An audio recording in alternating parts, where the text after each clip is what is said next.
سفيري من البطاقه التموينيه دي صعب، فلازم كلنا نكون بنفكر ونشوف هنعمل ايه.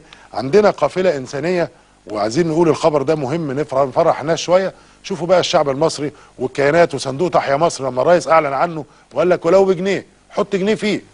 شوفوا اللي كنا بنستهتر جنيه، ولو كل موظف اتبرع بجنيه ساعتها ايه يا عم اللي بتقوله ده جنيه، وقعدنا كلنا نستهتر وما كناش دريانين الراجل ده بيفكر في ايه. هنا لو شفنا القافله هي اكبر قافله انسانيه في تاريخ البشريه، دخلت موسوعه جينيس. القافله دي وزاره التضامن مع صندوق تحيا مصر جابت ولفت القافله دي 16 مليون، تكلفتها ب 16 مليار جنيه.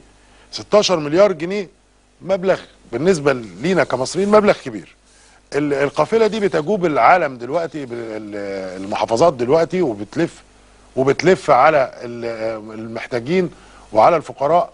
الاسر المنتفعه من هذه القافله غير عاديه. مش هنقول كام لان عدد كبير قوي بالملايين، فهنقول الشعب كله فقير، ولكن ده الجنيه بتاع تحيا مصر، خلي بالكم. والقافله دي بالمناسبه او صندوق تحيا مصر بالمناسبه مع التضامن الاجتماعي وفروا احتياطي استراتيجي من 3 ل6 شهور، يعني يقدروا يعملوا ده مع الناس الغلابه اللي هم لف عليهم اللي بالملايين. خلي بالكم، مش عايز اقول الرقم، مصر كلها تطلع غلابه.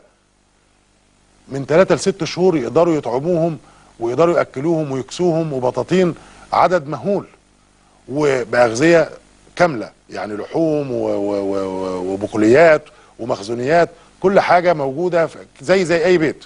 يعني هياخد الوجبة دي أو هياخد الكرتونة دي أو هياخد البطانية دي زيك زي البيت اللي جنبك الغني.